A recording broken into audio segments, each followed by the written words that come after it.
Hi there, this is Andy, your lonely Libertarian Citizen of California. I just got back from playing tennis this morning, and that's why I look like I do. But anyways, I thought I'd spend a little time this morning talking about you being the owner of your time. You know, back when the framers of the Constitution were framing it, putting it all together, our founding fathers, they never considered labor, toil, the work that you do as being income. It was merely considered making a living, making your way in life. And in that respect, they never ever would have thought of an income tax.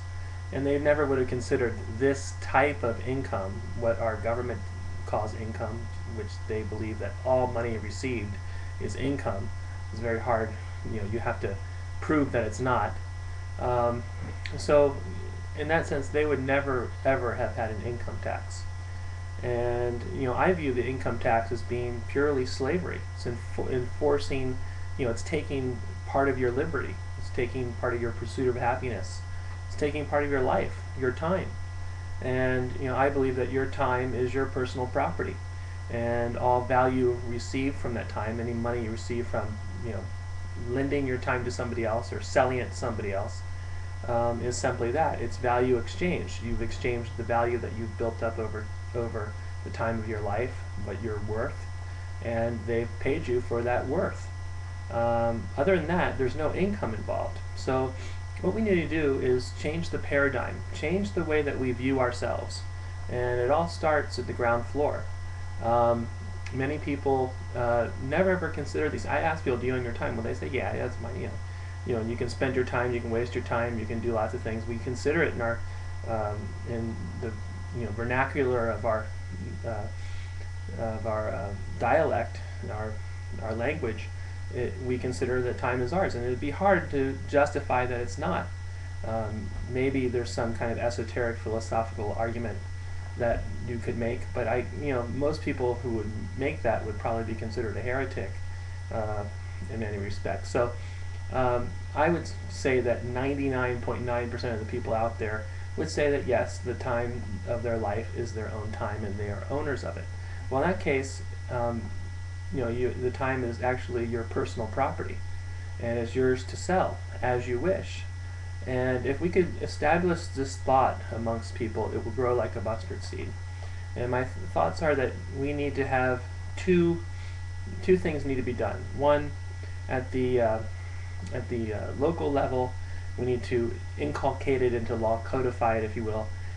Basically have a definition in our local laws that says that a resident, a citizen of this jurisdiction is the owner of their time, and as such their time belongs to them, and they can use it as they wish, and any money received is simply money received, value exchanged, that there's no profit in their time. And if we can somehow word it in legalese, this would be the first way of having a ground floor that we can argue in court that the time is theirs and that the income tax doesn't apply.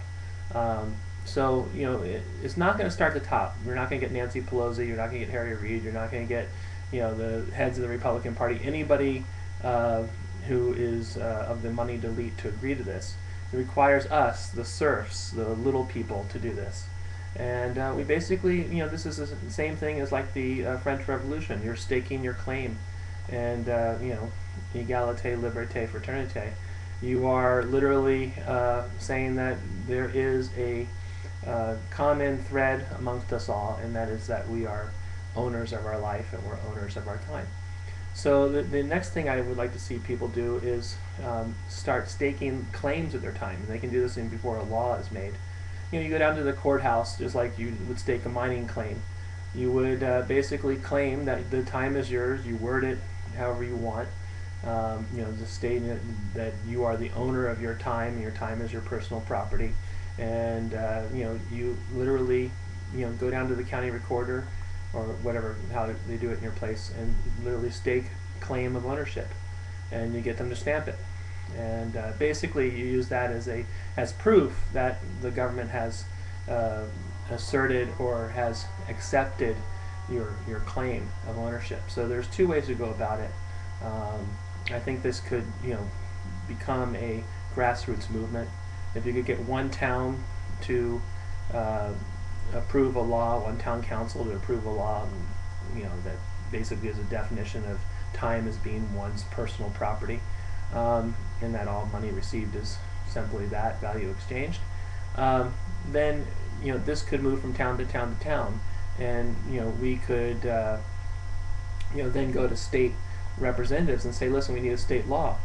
But it has to start at the bottom, and it's not going to start at the top. It's too hard to get our leaders to change to a new paradigm.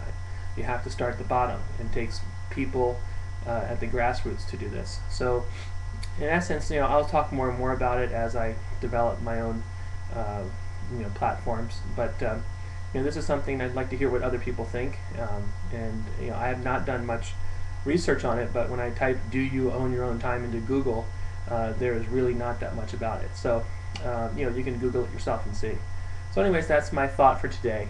You are the owner of your time, and it's time for you to state that you claim ownership of it. Own your time, and let everybody know that, and teach your children that they are the owners of their time. And from that standpoint, we will all see a change in our society. So anyways, thanks a lot, and I will leave you with what I'm eating as a snack today, which has really helped me out the last few days, and this is Honey Nut Cheerios. So there you go, free product plug. I love Honey Nut Cheerios, so I'll leave it on the screen so I can fade out this video. So thanks a lot for watching.